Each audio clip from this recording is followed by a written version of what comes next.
स्वागत है एक बार फिर से आप सभी का क्रेजी ड्रीम जोन में।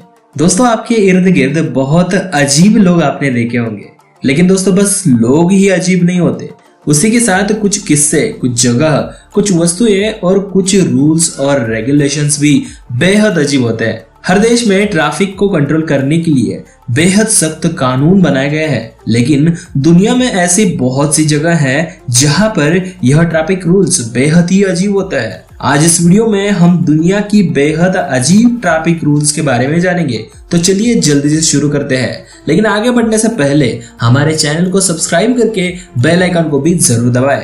रूल नंबर 1, गंदी कार रखने पर हो सकता है फाइन।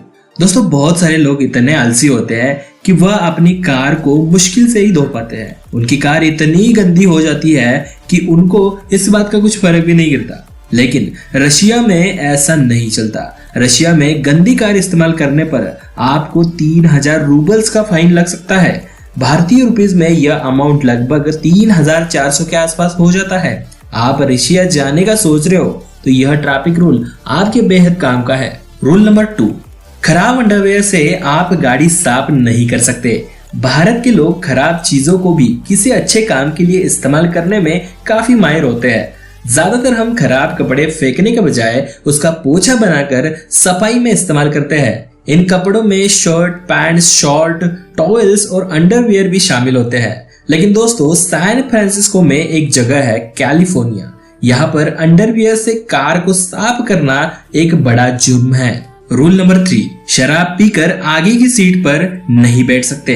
मैसेडोनिया में शराब पीकर आगे की सीट पर कोई भी नहीं बैठ सकता। हालांकि वो ड्राइविंग नहीं भी कर रहा हो, फिर भी शराब पीकर ड्राइवर के साइड वाले सीट पर बैठना बिल्कुल भी गैरकानूनी है। ये तो सभी को मालूम है कि शराब पीने वाला व्यक्ति नशे की हालत में कुछ भी कर सकता है, लेकिन यह रूल भारत में नहीं है, इसलिए हमें अजीब लगना स्वाभाविक है। लेकिन यह रूल भारत में लागू होना जरूरी है, क्योंकि भारत में शराब पीने के बाद हर किसी के मुंह से एक ही सेंटेंस निकलता है, आज भाई तेरा गाड़ी चलाएगा। रूल नंबर 4, इस देश में लड़कियां गाड़ी नहीं चला सकती। आज के दौर में लड़कियां किसी भी काम में लड़कों से कम नहीं है, फिर भी दुनिया में ऐसी कई जगह मौजूद है जहां पर लड़कियों के ऊपर ढेर सारे रिस्ट्रिक्शंस डाले जाते हैं। जी हाँ दोस्तों, मैं बात कर रहा हूँ दुबई के बारे में। दुबई में लड़कियों के ऊपर बहुत सारे रिस्ट्रिक्शंस है। दुबई में लड़कियां कार नहीं चला सकती। किसी लड़की ने गलती से भी कार चलाई तो उसे जेल में जाना पड़ सकता है। ऐसे में बात करें हमारे भारत देश की, तो यहाँ पर औरतों को देवी का दर्जा दिया जाता है। कुछ ही समय पहले 3 औरतों ने अपनी एसयूवी कार की सहायता से लंदन तक का सफर आसानी से तय कर लिया। यह बात किसी भी हिंदुस्तानी के लिए बेहद गर्व की है। रूल नंबर 5, मनीला इस जगह पर एक बेहद अलग ट्रैफिक रूल है।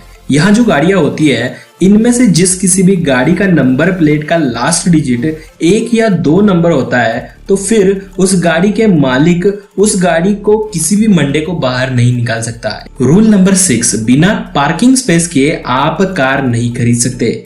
भारत में पार्किंग स्पेस की कितनी प्रॉब्लम है यह तो आप सभी लोग जानते ही होंगे, लेकिन फिर भी भारत में इसके बारे में कोई भी कानून नहीं बनाया गया है। लेकिन जापान में आप गाड़ी तभी खरीद सकते हो जब आपके पास आपकी खुद की पार्किंग स्पेस अवेलेबल होगी, और आपके पास पार्किंग स्पेस अवेलेबल नहीं है तो आप किसी भी हालत में जापान में कार नहीं खरीद सकते।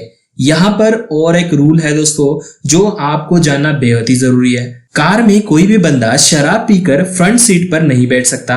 बेशक वो गाड़ी नहीं चला रहा हो, फिर भी उसको फ्रंट सीट पर बैठने की इजाजत नहीं होती। इस हालत में उसको पीछे की सीट पर बैठना होता है, नहीं तो उसको तगड़ा फाइन लग सकता है। रूल नंबर 7, ड्राइविंग करते समय खाना पीना बिल्कुल नहीं खा सकते। आप दुनिया में कहीं पर भी शराब पीकर गाड़ी नहीं चला सकते, ये बात तो ठीक है, लेकिन साइप्रस में गाड़ी चलाते समय आप खाने पीने जैसे काम बिल्कुल नहीं कर सकते। आप ड्राइविंग करते समय पानी भी नहीं पी सकते। है ना बेहद कमाल की बात। रूल नंबर 8, शंघाई में कार खरीदना बेहद मुश्किल है। शंघाई में रोड पर गाड़ियों की संख्या बेहद बढ़ गई है, तो इसको कंट्रोल करने के लिए वहां की गवर्नमेंट ने कुछ सख्त कदम उठाए हैं। यदि किसी को शंघाई में गाड़ी खरीदनी है तो पहले उसे शंघाई में आकर 3 साल तक रहना पड़ेगा। इन 3 सालों में उसका कोई भी क्राइम रिकॉर्ड नहीं होना चाहिए और उसी के साथ इस पीरियड में जो भी रेगुलर टैक्स वहां पे होगा वो भी उसको भरना पड़ेगा। ये सारी शर्तें पूरी करने के बाद आप वहां पर कार खरीद सकते हैं। Rule number 10, non motorised vehicles को यहाँ पर कोई भी रूल नहीं है। हमारे भारत में नॉन मोटराइज्ड वाहनों के ऊपर जैसे कि 3 पहिया रिक्शा, साइकिल, इन पर कोई भी रूल और रेगुलेशंस नहीं है। दोस्तों अब आपको पता चल गया होगा कि साइकिल चलाने वाले ट्रैफिक नियमों के पालन क्यों नहीं करते। रूल नंबर 11, साउथ अफ्रीका में जानवरों को पहला दर्जा दिया गया है। साउथ अफ्रीका में बहुत सारे जानवर पाए जाते हैं। जानवरों की वजह से ही साउथ अफ्रीका दुनिया में मशहूर है। इसी कारणवश वहां के गवर्नमेंट ने इन जानवरों को आदमी जितना ही कानूनी राइट दिया है। कोई जानवर रास्ता क्रॉस कर रहा है तो आप उस जानवर को बिल्कुल रोक नहीं सकते। आपने ऐसा किया तो आपको $500 का फाइन लग सकता है। रूल नंबर 12, थाईलैंड में आप गाड़ी चलाते समय शर्ट उतार नहीं सकते। थाईलैंड में बहुत बार क्लाइमेट गर्म रहता है, लेकिन इस सिचुएशन में आप शर्ट निकालकर टॉपलेस ट्रैवल नहीं कर सकते। आपने ऐसा किया तो आपको बहुत ही बड़ा फाइन लग सकता है। आपकी जानकारी के लिए बता दें कि ये रूल सिर्फ पुरुषों के लिए नहीं है, ये रूल महिलाओं के लिए भी लागू पड़ता है। रूल नंबर 13, पैदल चलने वालों के लिए सिंगापुर में बेहद अच्छी व्यवस्था की गई है। पैदल चलने वाले लोग सिंगापुर में किसी भी हालत में ट्रैफिक में नहीं घुस सकते। उनकी सुरक्षा के लिए एक बहुत ही अच्छा कानून बनाया गया है। इस कानून के तहत कोई भी वाहन चलाने वाला पैदल चलने वाले लोगों के 50 मीटर दायरे में नहीं आ सकता। सिंगापुर का रोड नेटवर्क बेहद अच्छा है, इस वजह से ऐसी कोई घटना अब तक वहां पर नहीं हुई है। रूल नंबर 14, हर समय वाहन की हेडलाइट ऑन होनी चाहिए। वैसे तो भारत में AHO मतलब ऑटोमेटिक हेडलाइट ऑन, ये जो रूल है ये कुछ दिनों पहले आया ही है, लेकिन अभी भी कुछ जो ओल्ड गाड़ियां है उसमें यह AHO सिस्टम नहीं है। लेकिन स्वीडन में आपके पास गाड़ी चाहे नई हो या पुरानी हो, उसमें हेडलाइट हमेशा ही ऑन होना चाहिए, नहीं तो आपको बेहद ही बड़ा फाइन लग सकता है। रूल नंबर 15, गाड़ी स्टार्ट करने से पहले कार के नीचे देखना बेहद जरूरी है। डेनमार्क में आपकी गाड़ी स्टार्ट करने से पहले आपको गाड़ी के नीचे देखना अनिवार्य होता है, क्योंकि कभी कभार बच्चे जो होते हैं वो गाड़ी के नीचे छुप जाते हैं और ऐसे सिचुएशन में बहुत ही बड़ी दुर्घटना हो सकती है। आशा करता हूं ये वीडियो आप सभी लोगों को पसंद आई होगी। इस वीडियो को लाइक और शेयर कीजिएगा, क्योंकि आपका लाइक और शेयर करना ही हमारी मेहनत का फल होता है।